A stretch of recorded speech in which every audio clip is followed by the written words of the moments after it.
PT diagram of an ideal gas having three different densities rho 1, rho 2 and rho 3 in three different cases is shown in the figure. Which of the following is correct? Question में एक graph given है, एक नहीं बल्कि तीन graph given है between pressure and temperature.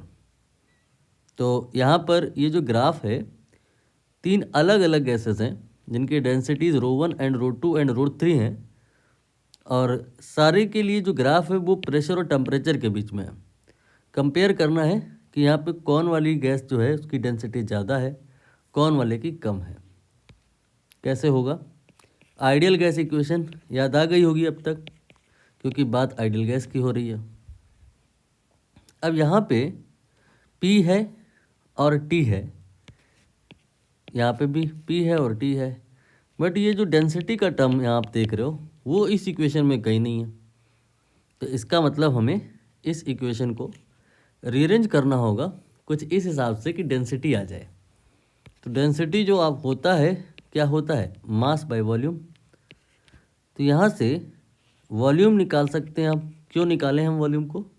क्योंकि जो ऊपर आप PV = nRT देख रहे हो उसमें V प्रेजेंट दिखाई दे रहा है।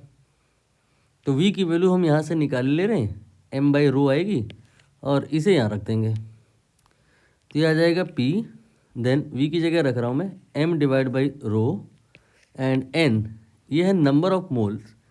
नंबर ऑफ मोल्स क्या होता है?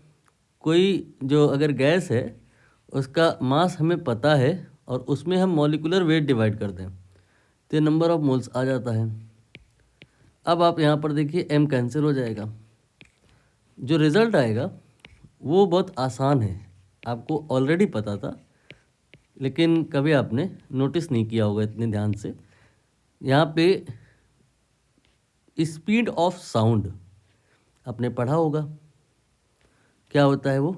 V बराबर स्क्वायर रूट के अंदर गामा P/ρ और उसी P/ρ को क्या करते हैं RT/m या MW लिख देते हैं।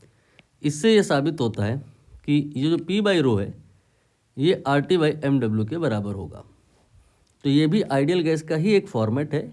कुछ लोग इसको याद कर लेते हैं, जैसे मैं बता रहा हूँ, याद करने की ज़रूरत नहीं पड़ेगी, बस इसको इसके बराबर करना है। नाउ अब आप इस ग्राफ में एक वर्टिकल लाइन ड्रॉ कर दें। तो वर्टिकल लाइन पे जितने भी पॉइंट होंगे सारे ही पॉइंट पे टेम्परेचर तो सेम होगा, फ़र्क आएगा तो ओनली प्रेशर में। जैसे जैसे ऊपर को जाएंगे वैसे वैसे प्रेशर बढ़ेगा।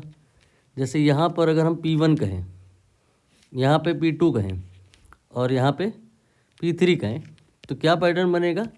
P1 more than P2 more than P3, right. और अब हम इस इक्वेशन में बात करेंगे कि टेम्परेचर ये तो कांस्टेंट हो गया है। क्यों? क्योंकि हम इस लाइन में जितने भी पॉइंट्स हैं उनको कंपेयर करने वाले हैं। तो इस लाइन में जितने भी पॉइंट हैं सबके लिए टेम्परेचर तो कांस्टेंट है, ये और ये कांस्टेंट है। तो P प्रोपोर्शनल टू यहाँ से क्या आ गया? ρ, राइट। मतलब जो प्रेशर में पैटर्न बन रहा है वही डेंसिटी में भी होगा। रो 1, रो 2, रो 3। तो यहाँ तो रो 1 लेस देन रो 2 लिखा है, गलत है। यहाँ रो 2 लेस देन रो 3 लिखा है, ये भी गलत है।